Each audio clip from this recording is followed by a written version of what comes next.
seeing myself in these spaces as a Black man, as a person, a part of the LGBTQIA community, and a person that's a part of fashion. Right. I wanted to see more of me there. Right, and if I don't see a lot of me, y'all gonna see me. Yo, what's up, y'all? Welcome back to Game Changers. I'm Shay Murphy. You already know what this is. Not just sports talk. This is life talk. And today we're keeping that energy strong, that pride energy strong. But we're zooming in on screens. The one that raise us, the ones that shape us, and the ones that sometimes erase us.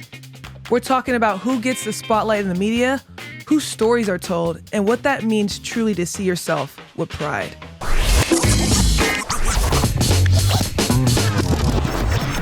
It's one thing to be visible, but it's another thing to be seen, authentically, respectfully, in all your dimensions, especially when you're the intersection of Black and queer. So what does that journey look like in the media and entertainment? I've got a guest today who's been in the rooms, styled the talent, and now creates the conversations.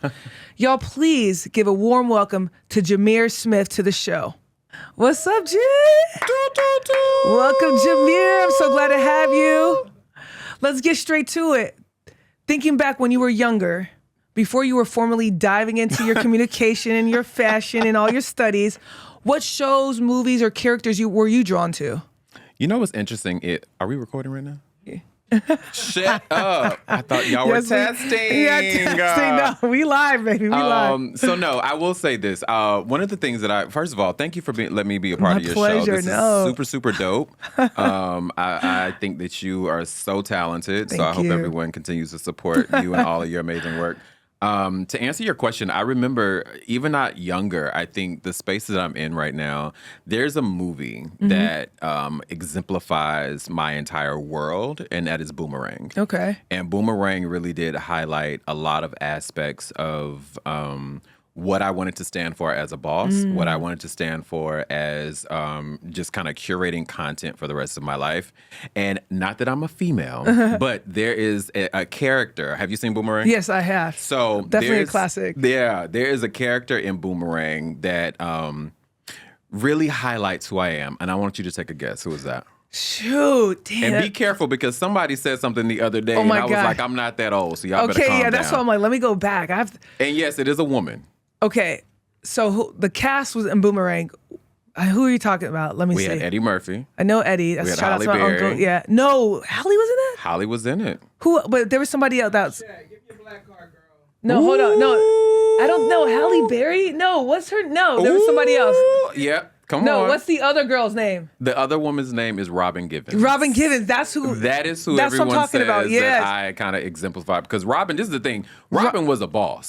Still is. Yeah. She looks like. So what was it about her character, or is it her as an actor, like that you related to? I think her character in Boomerang really did showcase what does it feel like to be just a person of color, right? That sat in the rooms.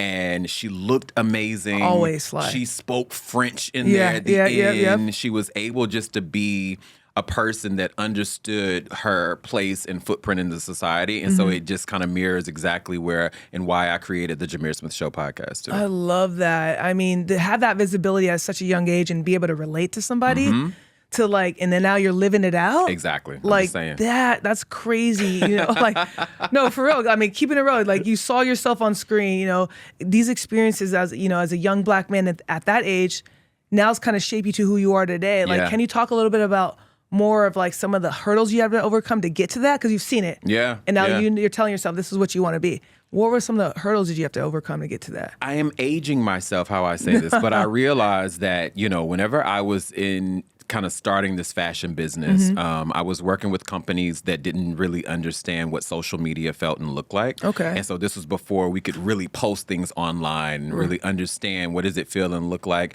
to bring in different clients and experiences and things like that. And so I wanted to make sure that I felt represented in these rooms. Right. There weren't a lot of me. Right. And when I say in these rooms, it means that, and this is not being, you know, saying anything differently to stylists and hairstylists and people that actually do the hard work. Right. But I am speaking about being able to sit in the room to make the decisions. Right. And I always knew that I wanted to be that person to be able to make the decisions on who should be hired, who has done the work, how can we be represented in the culture of the clothes that we wear, Right. to events and experiences?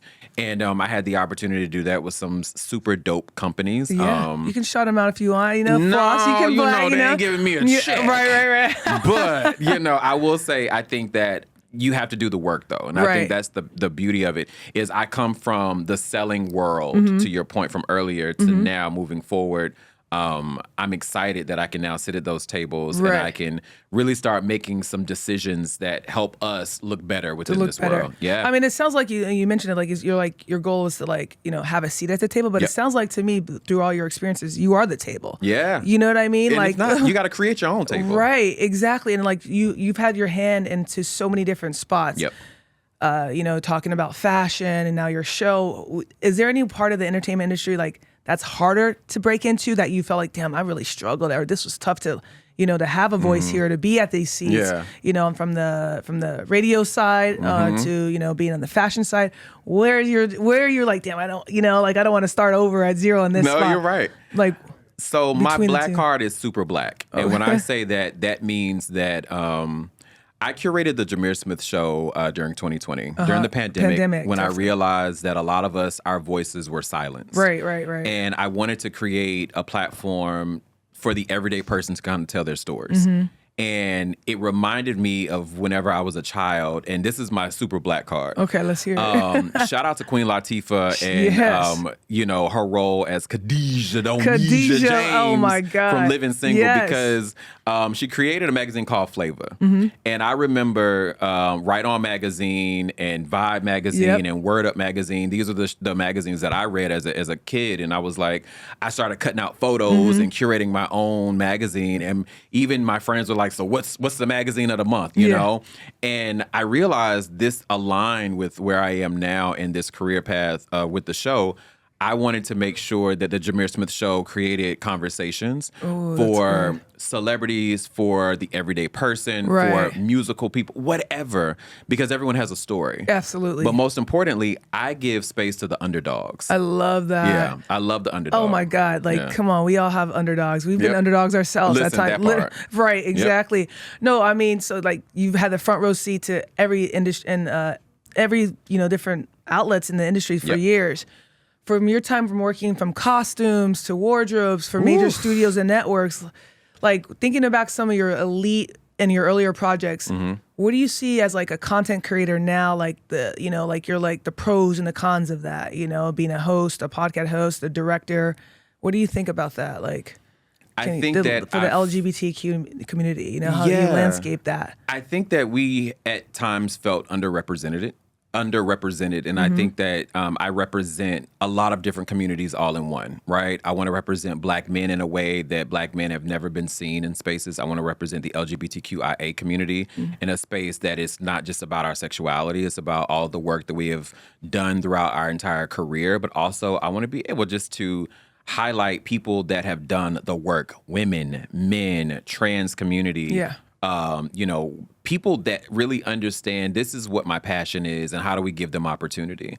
And I just realized working in the costuming world with different media spaces and now showing up on red carpets, a huge shout out to the space of therapy and prayer, because we talked about this earlier about just manifestation, and you have to be able to manifest whatever your career feels and looks like. Wow, that's good. I knew that I was going to be invited to these spaces. I knew that I wanted to make sure that I was seen at these spaces. Yes. But also, one of I will always call him a mentor. He's from where I'm from. A shout out to Durham, North Carolina, Bull City. Durham, okay. Bojangles out there. Listen, shout out to the Bojangles. You get 2 cool points for the Bojangles. Tell me about it. Let's go ahead and get y'all dirty rice and that old chicken and a barbecue sauce and them fries, seasoned fries. But make sure you don't leave that biscuit. But no, I will say that the beauty about this is I wanted to make sure that I was always seen in these spaces. And my mentor, and God rest his soul, but Andre Leon Talley.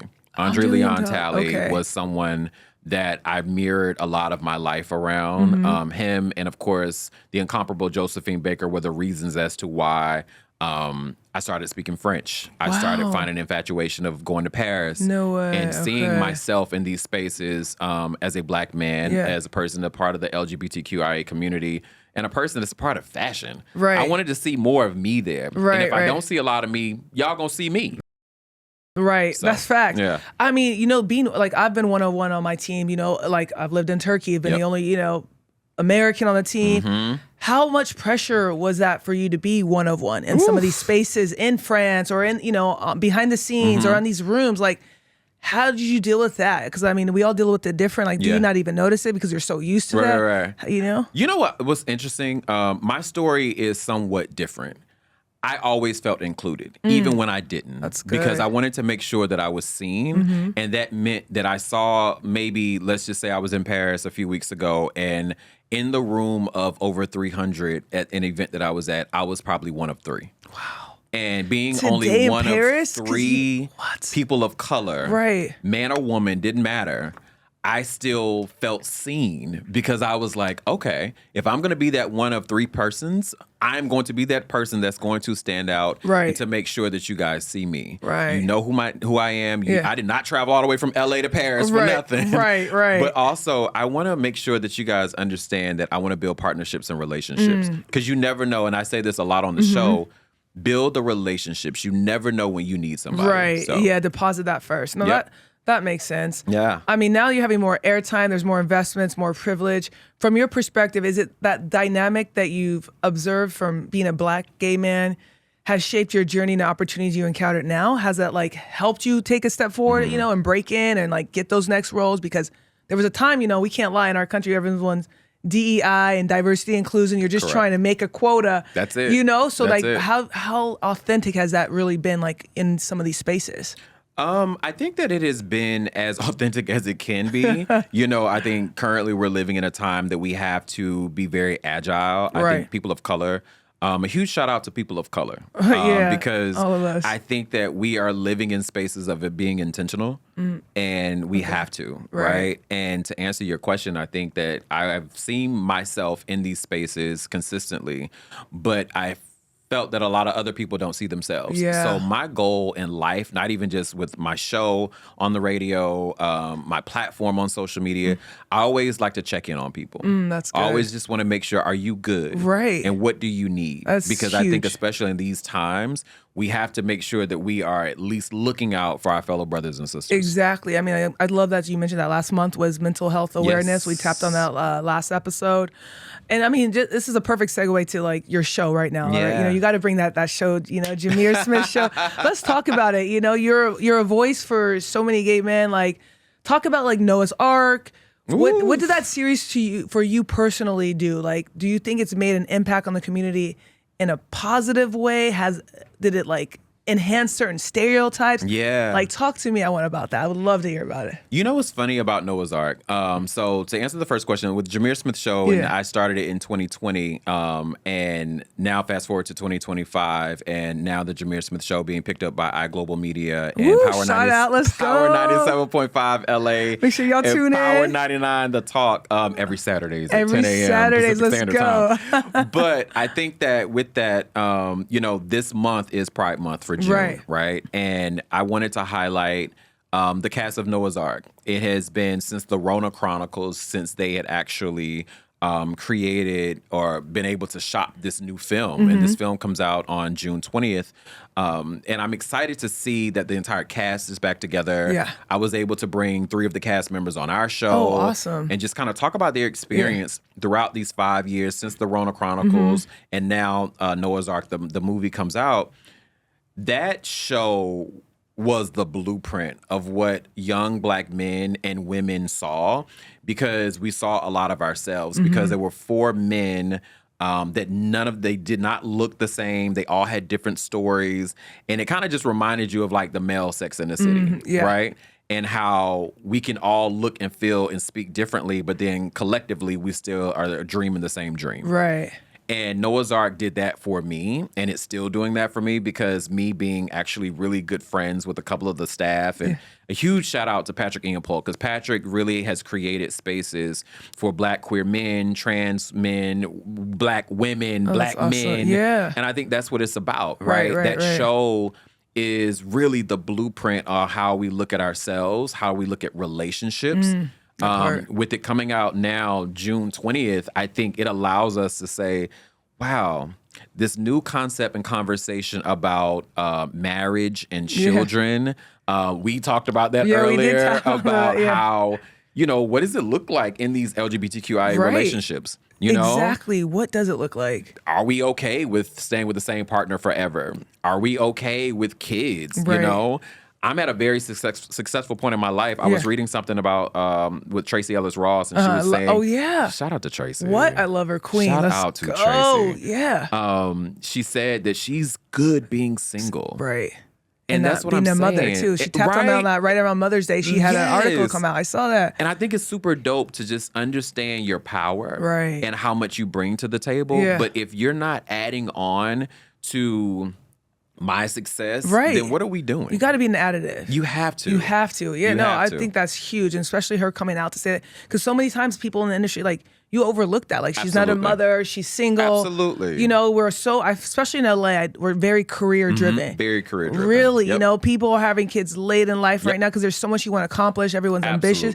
So the fact that, like, she's now 50 plus, like, in that kind of, it's that ship's kind of sailed. You have to sit in that and be okay with it. And for her to talk about that's another huge. Right. It is. And it's a quiet. A lot of people don't even discuss that. There's a lot of people. But I think, to your point from earlier, I think that is what Noah's Ark meant for me. It meant for a lot of my friends, because when it premiered, and I remember talking about this on the show, it premiered in 2005, October 19th, 2005. That is crazy because I just did the show. Yeah. And I was like, why do you know this date? Yeah, I was like, dang. Right. And when you think of something that's almost 20 years, so much has happened.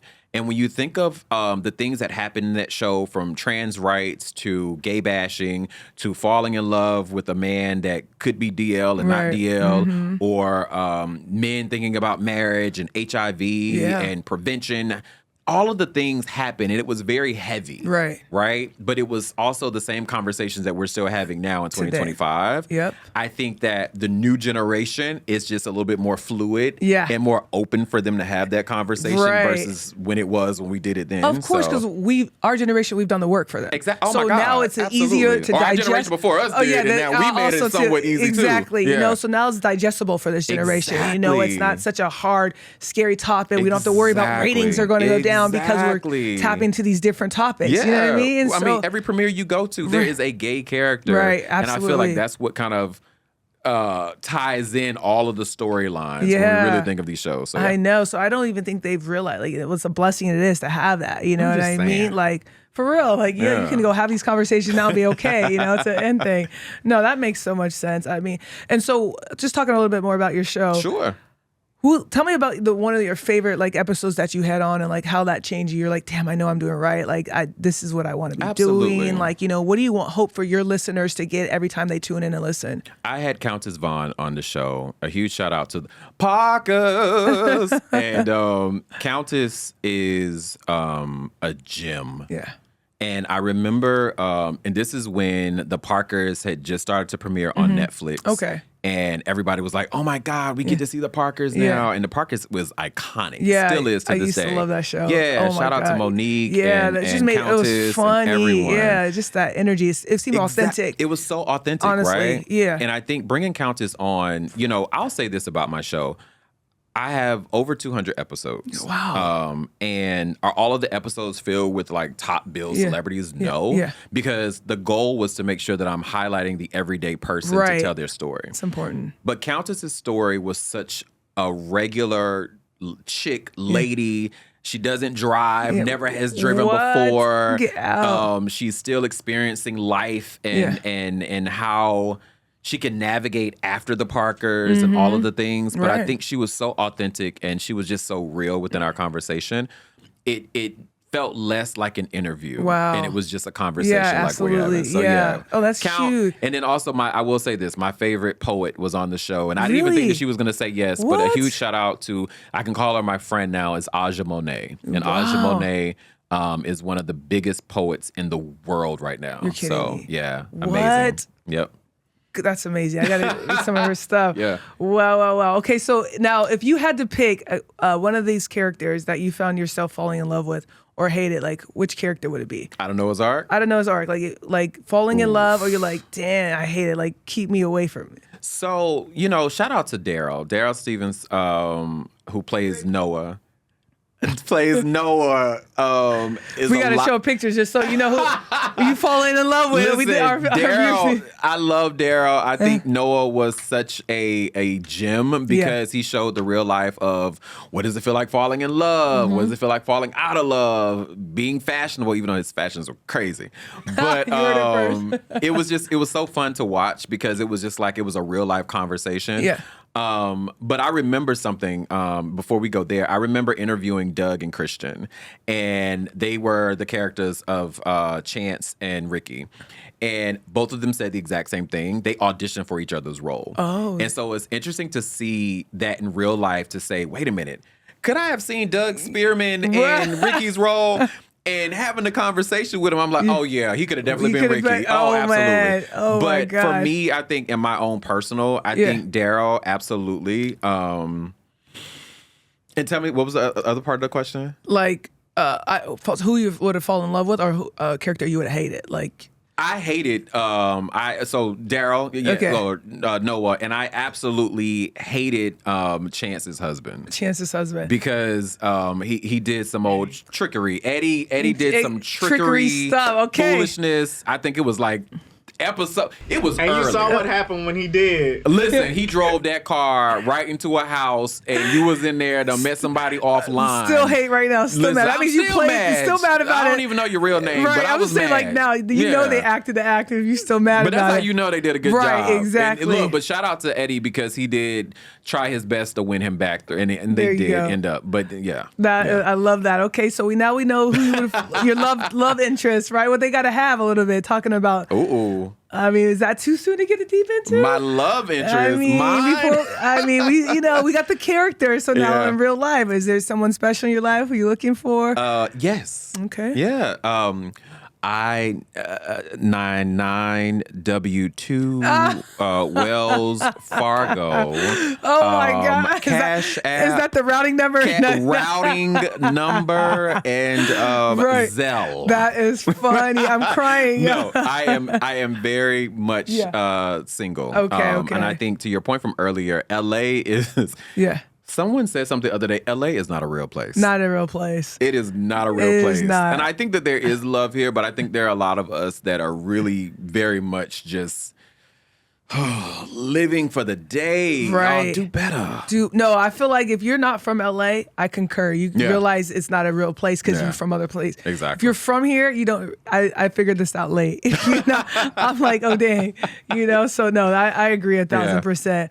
No, okay, Jamir, but we've been taking a deeper dive. Mm-hmm. So let's lighten it up a little bit. Let's get creative. Okay. I want to play a quick game. Okay, it's called Rep Remix. Okay. All you're going to do, I'm going to throw out a little mainstream TV that a little TV show. Okay. And if you didn't watch it, that's okay. If it was black, I watched okay, cool. So, the represent a black, queer. Okay. Your job is to remix it, basically, like which character you would make them gay and why. Okay, so for example, I throw out Living Singles or Martin, which character you would make them queer and gay? Who would they have a love interest on the show? I already and why? know. Okay. All right, so which Living Single, I would love for Regine to have been gay. Shout out to Kim Fields. Her character alone was already right. Shout out to Kim. Kim Fields was already top notch. Yeah. But to have her being gay, oh, please. Yeah. Absolutely. Oh, that would have taken that show to a whole, it was already on another level. Right, and I already had a crush on her back then too, so And Martin, Martin is crazy. I mean, Tommy? I guess. I would say Rest in Tommy peace, more than Tommy. Cole, right? Yeah, because Cole was kind of whack. Yeah, I mean, Cole- shout out to Carl, but Yeah. no, I'm just saying your character. Like a little no, corny, yeah. Tommy, I would Tommy, yeah, because Tommy was. I would probably give Tommy bisexual. Okay, I could see that. Because I think he liked Pam. Was it the but turtlenecks or something? Why? No. It was just listen. Okay, and this is no judgment. Okay, let's hear it. But it was kind of like, he was a little bit of a stunty. Yeah. So you was like, what do you really do for work? Right. Like, what we doing? Why Right. you slinging it? No, for real. I know, for real. Question. Now we're gonna Okay. go bigger. Okay. We talked about TV sitcoms. Now let's go for a movie. What kind of a movie or a whole show, more than just one character, Yeah, that you yeah. would make a gay show, and why? Something from the '90s though that we can all relate to. You know what I would have made gay? Clueless. Clueless would be a super dope, just gay, and same type of characters. You know what I'm saying? Give me a Cher, give me a Dion. Are they hooking up, Cher and Dion? Because they're You know what? I besties or think what? Cher and Dion had a little moment together, but then they realized that they like the same thing. Okay, so it was like, Ooh, girl, I like we tried that. it. I Yeah. don't like it. Right. Right. But yeah, I think Clueless. Oh God, what else? I don't Yeah, know. Clueless, Yeah, okay. Clueless, and I think That's a because it's being streamed here in LA. Yeah, I think that's actually a good one. Yeah. Yeah. Right. Would her brother be? Would the brother be gay too? The stepbrother? No, because the brother. Well, What was it? Paul? Was it Paul Rudd? I think so. Is that- You know what? I just think Dion and Dion Cher. and Cher. I 'Cause like think that. them just being gay and just seeing Dressing that alike show, a little bit. You start to dress and like your still, partner. It was iconic when Yeah. it comes to their clothing and things Right, like that. right. Another show I think or movie I will say is White Chicks. That's my. You don't even. I watched that movie so many times in college. Give me White Chicks. And I don't know the concept. I'm Yeah. not a writer. Shout out to Yeah, all of the yeah. writers and things like that. But if White Chicks, I think of like really good films that have really good nostalgia, Yeah, right? And yeah, have yeah. great comedic, just everything. I think White Chicks did that. I think Clueless did that. Yeah. White Chicks is my shit. God, I love that movie. 90s. What else? Yeah, yeah. I don't know. Gay Instead of dude. White Chicks, Michael gay B. dudes. Jordan. And, Michael B. Jordan. And you gotta have somebody. and Brian Tyree. And Brian Tyree. Wow. Absolutely. Shout out to Brian Gay Tyree. dudes. I love that. That would be dope. Yeah, That now would they're be now dope. they're like trying to get they're like undercover and it's Pride or Yeah, something. They're yeah, trying to yeah. sneak their way. Yeah, exactly. They're on Tinder trying to see if somebody's smuggling something like. We're trying to, writing a whole new script. yeah. We're literally writing a There whole you new go. script, and we're gonna need at least 15% of whoever's watching this right now. at People, least. just saying. No, that's great. I was about to. I was like, maybe I was thinking about Family Matters too. Like who? Like Eddie Winslow on the low, kind of. Or would it? First of all, and I know we're talking about this, they should have brought Judy back downstairs. I'm just saying. Judy can't- just left, and that was can't- it. She went right. upstairs, and then we never never saw saw again. Like So yeah. maybe Judy was the up there in gay. the closet, literally. I think Judy was the gay. She Right. brought back. That's what happened, y'all. Carl Winslow found out that Judy was a gay, and she brought her girlfriend home, and then There you that was go. it. That was it. like, nah, that man. works. See, we got to bring that back for real. And then, that makes sense. And then listen, okay, what about this? Yeah. A popular reality dating television show, like Oof. from The Bachelor to Flavor of Love or Shout out Love to is Tiffany. Blind, anything. Like, tell me about that. Like, who would you make gay or?